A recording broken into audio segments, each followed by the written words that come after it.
I'm shaking hands continuously. I was at a hospital the other night where I think there were actually a few coronavirus patients, and I shook hands with everybody. You'll be pleased to know, and I continue to shake hands. And I think it's very important that people obviously can make up their own minds. That is the British Prime Minister Boris Johnson speaking a year ago in March 2020 about the coronavirus. Not long after that, he would himself be diagnosed with coronavirus. So we've been fixated on our show and possibly to some extent in our regular lives on our own government's failures over the last year and our government's incompetence and corruption over the years that Trump was in charge. And I, as a sort of casual consumer of world news, I feel like every time I hear about what's going on over in the UK, it sounds similarly not great, at least since Brexit. It seems to be a carnival of incompetence that nearly matches the Trump show. Here, there was a rejection in 2018 and 2020 of the Conservative government that had been in charge. But weirdly, no one over there voted the bums out.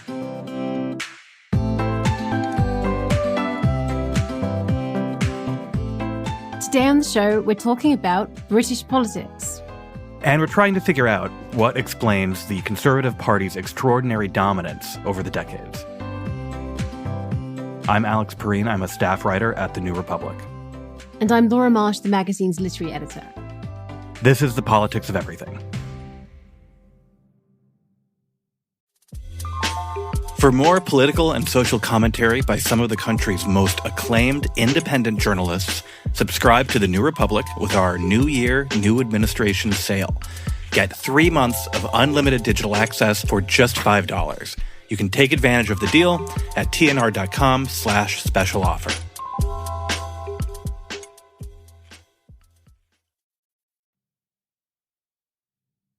So Boris Johnson is in his second year as the Prime Minister of Great Britain. He is one of 3 Tory prime ministers since 2010. He's overseen some kind of disastrous events in UK politics in the last couple of years. He's overseen Brexit and the UK's coronavirus response. So how are the Tories still in power? We talked to Samuel Earle, who has recently written a piece for The New Republic about why it's actually not surprising. And he's going to talk to us about the persistence of Tory rule in Britain. And later in the show, we'll talk to Ash Sarkar about the role the British media plays in the Conservative Party's success. So, Sam, reading your piece on the Conservative Party and its incredible hold on the United Kingdom, I kind of had to stop myself several times where I came across a fact that was, to me, just so shocking that I was convinced it couldn't be true. And I think the central one is that of the Conservative Party's 21 leaders, only 3 of them have not managed to become Prime Minister. But I went away and looked this up, and it is in fact true. And all 3 of the people who failed in my lifetime in the early 2000s. Just talk me through that. How does a party manage to basically get every single one of its leaders elected up to 1997? It is an astonishing fact. And like you, every time I see it again, it kind of hits me anew. Up until the end of the 20th century, the Conservative Party was still seen as being remarkably powerful and successful. The most successful party in the world is a moniker that has been attached to the party at least since the second half of the 20th century. And so you have this incredible record of victory and prime ministers coming to power up until Tony Blair is elected leader of the Labour Party. So just to keep our American listeners oriented, this was in 1997. He is the most conservative of Labour leaders, and he is responsible for the sole 3 conservative leaders who don't become prime minister. And it is an incredible illustration of the grip it has. The kind of genesis of the piece for me really came from so many of the Conservative Party history books associate its winning record with qualities like unity, competence, pragmatism. And over the last 5 or 6 years, you've really seen those qualities completely disappear. And yet the Conservative Party has kept on winning. You and I are around the same age, I think. I'm in my early 30s. And so for most of my life growing up, the Labour Party was in charge. And as you say, Blair is certainly the most conservative Labour leader. But from 1997 to 2010, it seemed like they couldn't lose. And so to see the sweep of history that you present, I was sort of taken aback that maybe I had grown up during an exceptional period that we might not see again. I'm born in 1992, and the first election that I could vote in was 2010, when the Tories won in a coalition. And since then, Tories have kept on winning. And so I slightly have the reverse feeling of just always feeling like I've lived under the Conservatives. I do remember Blair as having a progressive impact. But then when you dig into it, you see that actually his control over Britain was much more on Conservative terms than in Labour terms. And from that perspective, you start seeing a very depressing picture of the Conservative Party, forever for the last 50 years, and for a brief window, almost mutating into Blair and then returning to the Conservatives. So Tony Blair was the prime minister for 10 years. When I think back to my childhood, I'm like, Tony Blair, that's the guy in charge of England. He leaves voluntarily in 2007. So Gordon Brown takes over as the party leader, and he's the prime minister until 2010. There's a general election. Gordon Brown runs as the Labour candidate, tries to get re-elected as prime minister. He's running against David Cameron, who wins, or just about wins that election, goes into a coalition government with the Lib Dems. Then David Cameron is the prime minister until 2016. 2016 was the year of the Brexit referendum.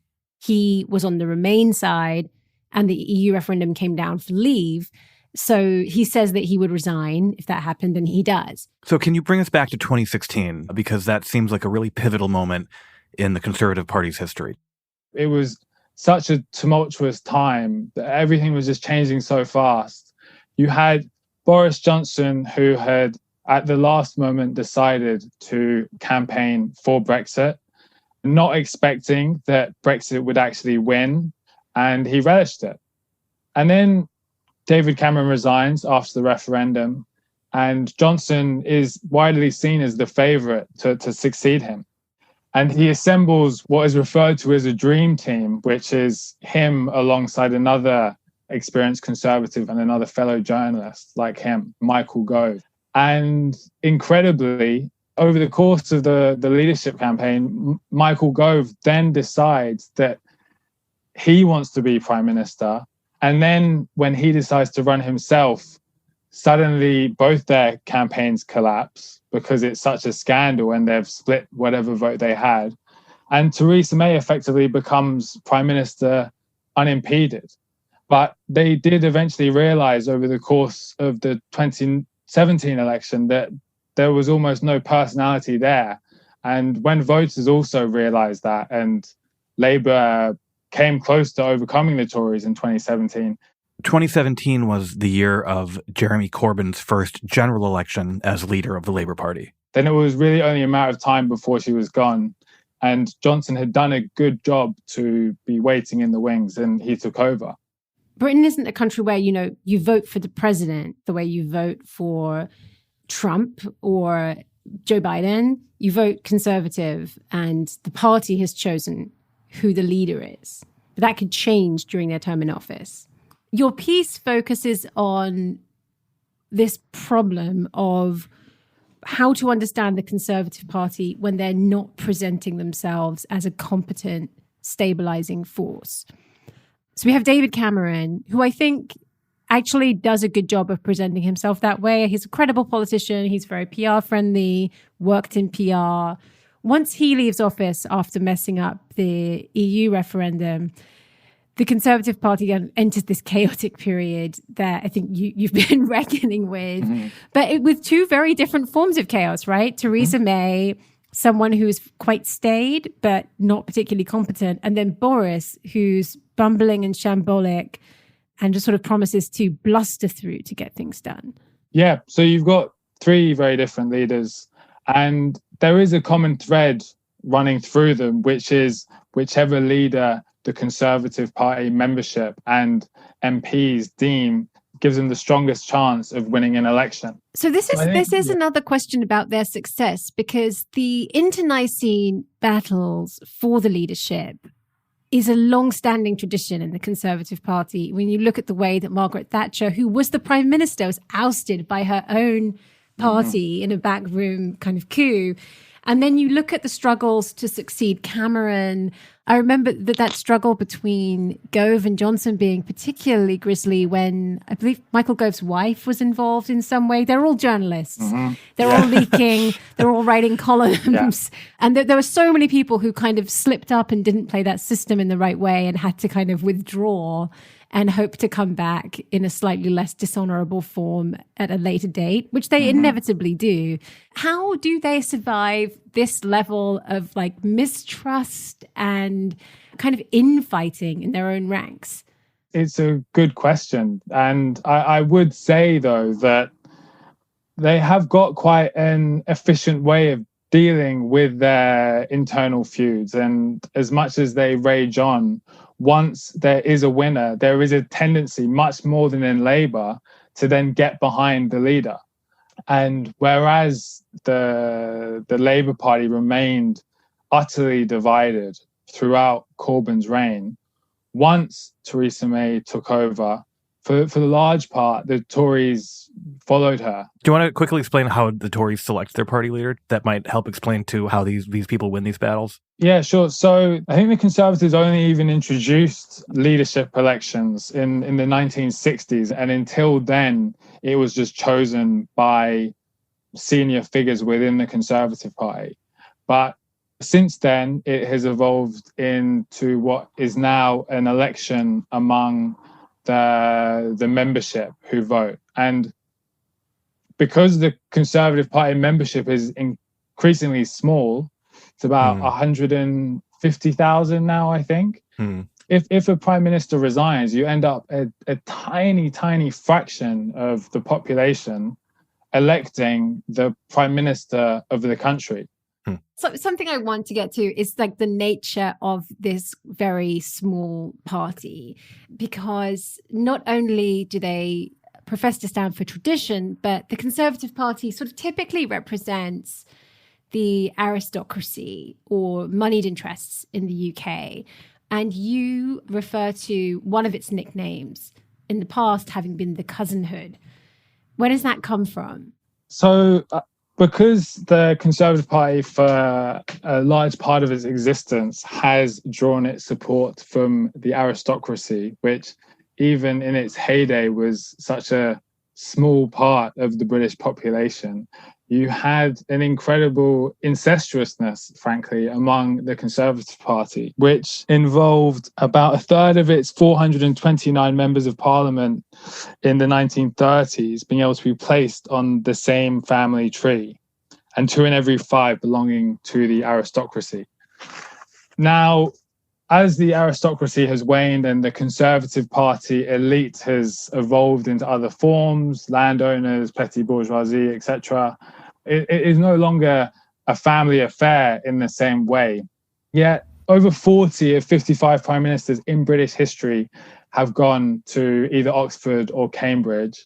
And the result is that I would say, if you are in the upper echelons of the Conservative Party, there's probably never much more than 3 degrees of separation from someone who you went to school or university with.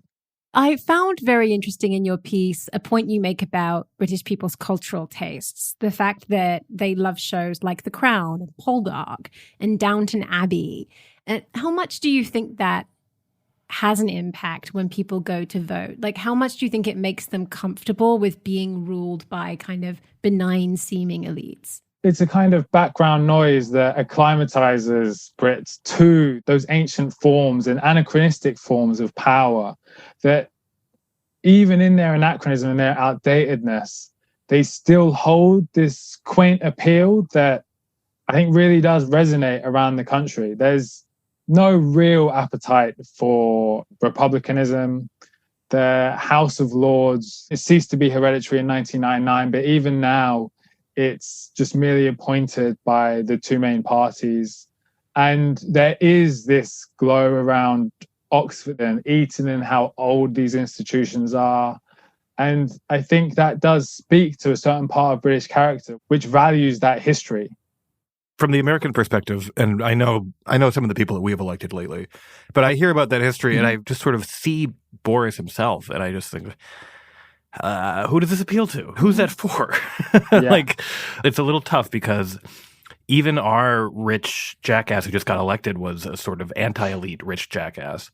But I guess Johnson just practiced a different kind of that anti-elite politics, though, right? Yeah, but I do think it's an interesting comparison because even among the hypocritical posturing of right-wing populists who so often pretend to be outside of the establishment while being it, I think Johnson does stand out for just how much of an establishment figure he is.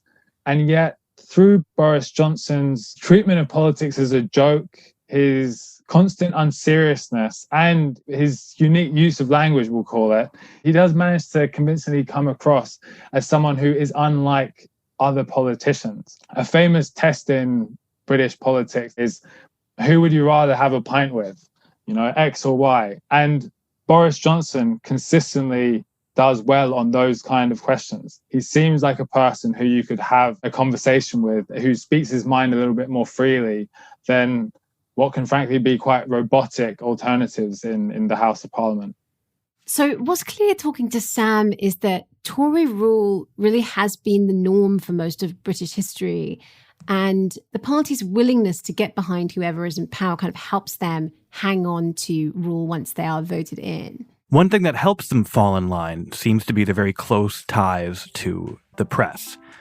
So we wanted to look a little bit more deeply into how the British media treats the Tories. After the break, we talked to the British journalist Ash Sarkar about the symbiotic relationship between the British press and the Conservative Party.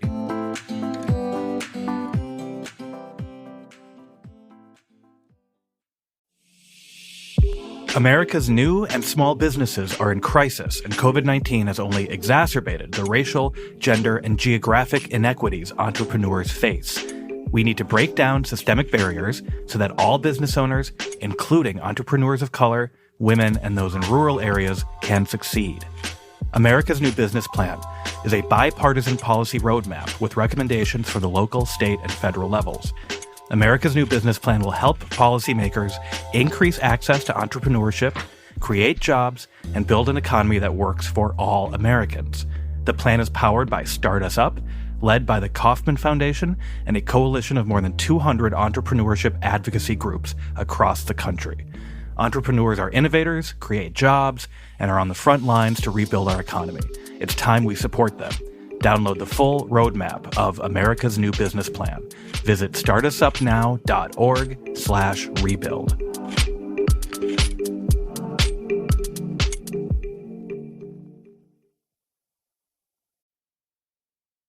Before the break, we were talking about the history of Conservative Party dominance over British politics and how they've maintained their power for so long. We talked to Ash Sarkar, a contributing editor at the independent left-wing media organisation Novara Media, for her sense of what the media landscape looks like in the UK and how it skews politically. I mean, the first thing you've got to know is that it's billionaire-owned. So 75% of British newspapers are controlled by Conservative-supporting billionaires. Rupert Murdoch can account for 25% of circulation. Viscount Rothermere, who's a tax exile, accounts for another 35% of circulation. And these are right-wing leaning papers. And then right-wing leaning papers also generate the majority of framing and stories in broadcast media. So one study in 2015 found that 61% of broadcast news stories had their origins in right-wing papers. So you've got a conveyor belt between billionaire-owned press putting out the messages which are conducive to billionaire interest in the papers, then that finding its way in the more tightly regulated environment of broadcast media. So in the UK, it's kind of the flip of America. We have a less partisan broadcast environment and a much more partisan newspaper environment. I understand in America it's the opposite. You save all your headbangers for TV. That is, yes, that's accurate. You've written about Boris Johnson's open racism and some of the comments that he's made in print, which presumably went through like proofreading and copy editing and were like deliberate comments, these are not off-the-cuff remarks, are really shocking. And yet it's my sense that there is a tendency in British media to kind of render cuddly and bumbling these conservative politicians and to sort of convert the offensive remarks they make into sort of lovable gaffes. Do you think there's something in the British press that just inherently favours that style of politics? Well, I think there are two factors that you've got to take into account here. One is who's the target, and the other is who's the perpetrator. So let's start with who's the target. Now, Boris Johnson has made comments about minorities which are just absolutely horrendous and indefensible. They were published, and that's because they weren't actually that far away from the kind of mainstream of opinion that was being offered in the media at that point. So the majority of news coverage of Muslims, this has been found in study after study, is negative, associated with criminality or terrorism. Black people as well have hugely negative press coverage. So if you're using horrible slurs, you might be deemed a bit more vulgar or a bit more crass, but you're not that far off from what everyone else is doing anyway. And then you've got who's the perpetrator. So we know that for Jeremy Corbyn, accusations of racism and in particular anti-Semitism were a career-defining issue and indeed a mortal wound. And there was an intense sensitivity to the tone and the language in the register that he spoke and he wrote in. Whereas Boris Johnson has written very openly anti-Semitic things in some of his god-awful novels, and no one batted an eye. And that's because there's selective outrage, depending on who the person is who said the thing. And the other thing to remember about Boris Johnson is that he's not just an upper-class Tory, he's also an ex-journalist. He is the insider's insider. He really is. There is, I think, a lingering sense amongst a particular part of Westminster journalism, which goes, he's one of us. So he's never invited the kind of proper scrutiny that any prime minister or any politician of any party ought to have.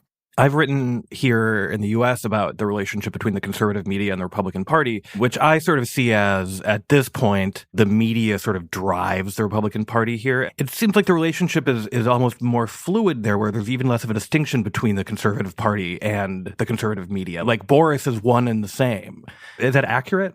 I mean, look, what you've got to know about Westminster media and Westminster politics is that everyone's banging everyone, and if they're not banging everyone, then they're employing everyone. Mm. There is a revolving door between political journalism and politics proper.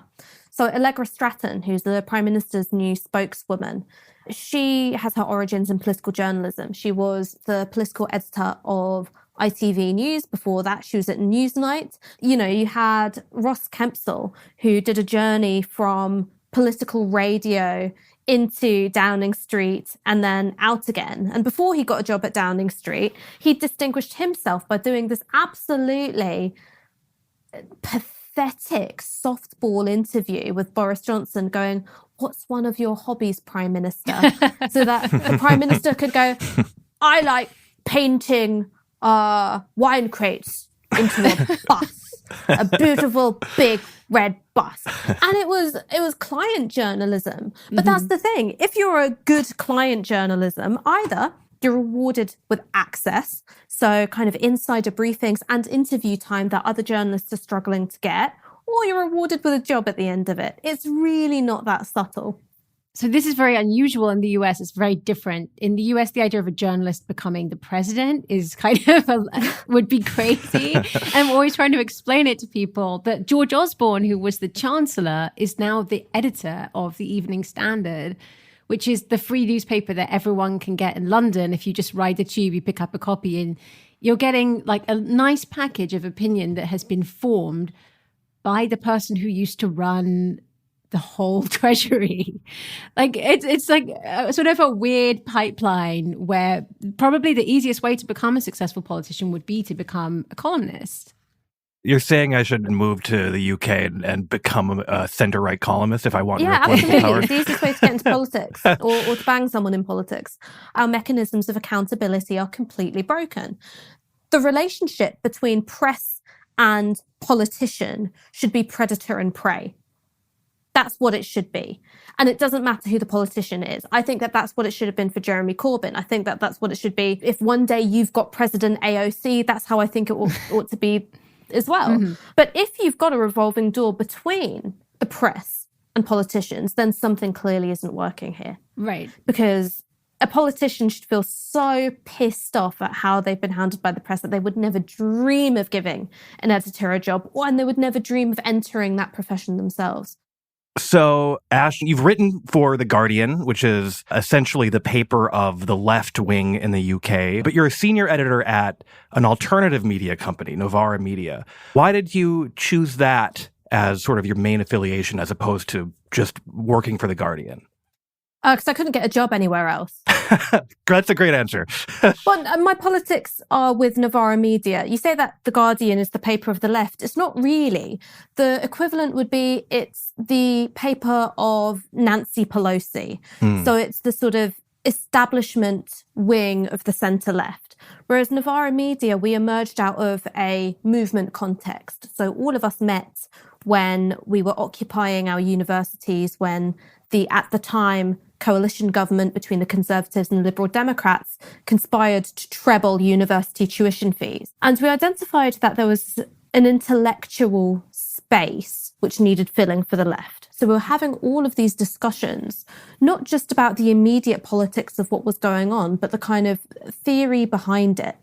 And as Jeremy Corbyn became leader of the Labour Party, that's when we really started getting into current affairs. So that was in 2015. And we've sort of almost reverse engineered our mission purpose from there. Because when you're doing news and current affairs media, it's not just about exploring ideas in a kind of cozy ivory tower, very closed off, very niche. You start wanting to reach the biggest audience possible in order to achieve a political purpose.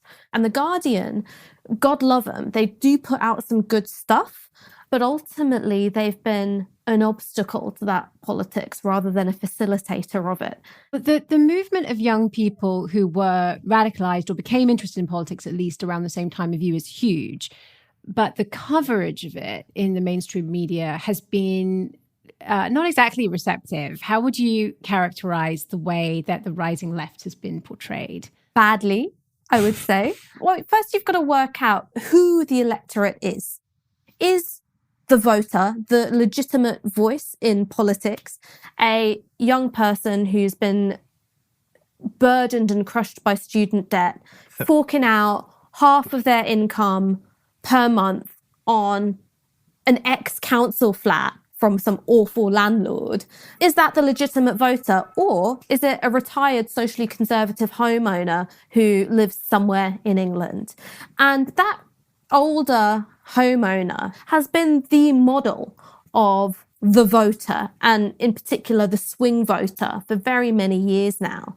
So when you've got another cohort of people saying, hey, maybe we're a legitimate force in politics, particularly if that cohort are opposed to the interests of the people who own the newspapers, who set the broadcast agenda, well, you're going to get demonized.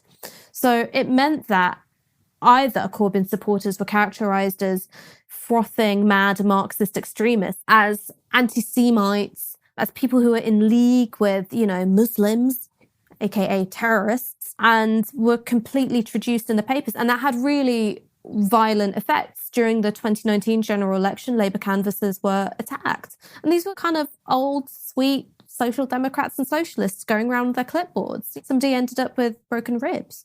So there's a real character assassination of the entire political movement. And it was brought in order to defeat that movement. So the Tories have traditionally marketed themselves as we are the party of just making sure everything stays the same. That's sort of the idea of conservatism. Mm-hmm. That's how they present themselves.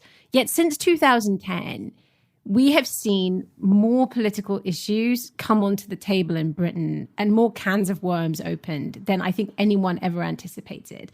Like the idea of leaving the EU becoming an active, serious issue and all of the problems that have come from that. I think in the mid-90s, people would have been completely incredulous that that could happen, right? It seems like the fabric of the British political system has just been like slowly falling apart. And if you pull any one thread, it's like, oh, all these unintended consequences could ensue from that. Would you characterize Tory rule as particularly unstable since 2010? The thing is, I'd historicise it a bit longer. This idea that Conservatives fundamentally are about conserving the status quo isn't quite right. They're about conserving the interests of the ownership class, right? And then who that ownership class is obviously changes with different historical trends, moving from a productive to a rentier economy being a massive one. And Conservatives actually have proved remarkably adaptable to those changing contexts, and indeed have accelerated those changes as well. So who's the most successful Conservative politician of the last century? It's Margaret Thatcher. We're still living under Thatcher's rule 40 years later. And she tore up the social contract. She tore up the compact which had been made between Labour and capital and which had lasted since the Second World War. And we're still feeling the repercussions from that. So 1979 is when Margaret Thatcher became prime minister. And I think this is a really interesting analysis of the Conservative Party, because what Ash is describing is what a lot of people would call sort of the neoliberal turn. In a lot of countries, and especially Western European countries, there was a sort of social democratic order, which was that capital and labor could get along, capital could be managed. There would be some sort of socialistic elements of the government. In the UK, Labour built the NHS, completely government-subsidized healthcare for all. And there's this turn that happens beginning in the late 70s or the 80s that's sort of blamed on a million different factors. But what happens is the financialization of the economy, what Ash describes as a productive economy, which is sort of people in factories and coal mines, becoming an economy that's much more about financial derivatives and things like that. And the suggestion is that the Conservative Party has adapted to all of this in a way that has allowed them to continue to be successful, while Labour has, with the exception of those Blair years, really struggled. So my argument really is that if you look at Conservatives through the lens of their own branding, which is we're traditionalists, we're about stability, then of course all of this comes as a surprise.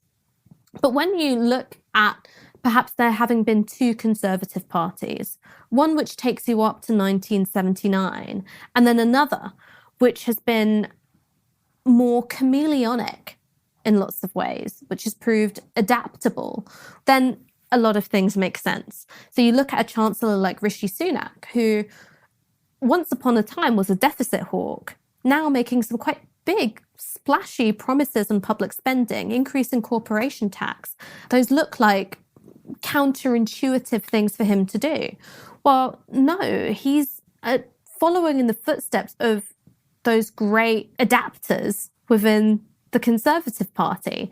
And the Conservatives are, in some ways, a lot better at reading the room and judging what's politically possible than Labour are. Labour is a party of people who are very, very sorry that they're not in the Conservative Party because we know you, the country, like them so much. They've got absolutely no faith in what it is that they do or what they stand for. And that's the problem, which is the Conservatives are quite happy to go, this thing we stand for now is completely different from what we stood for 2 minutes ago, but you're going to like it anyway.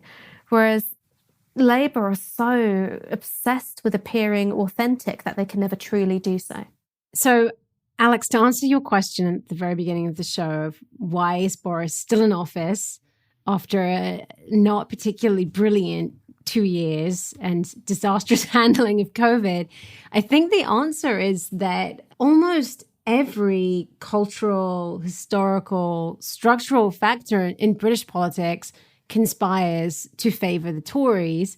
And meanwhile, you have an opposition that can't get good press and that can't gain new seats. Well, it's nice to end on a positive note for once, because speaking as an American who enjoys criticizing what I think of as the fecklessness of the Democratic Party, It's good to know that it could always be much worse.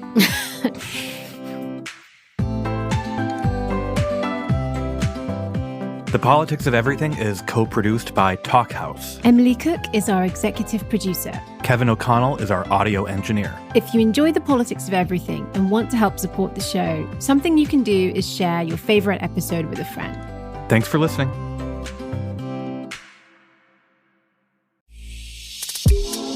To follow more political and social commentary by some of the country's most acclaimed independent journalists, subscribe to The New Republic with our special offer. Get 3 months of unlimited digital access for $5. You can take advantage of the deal at tnr.com/special offer.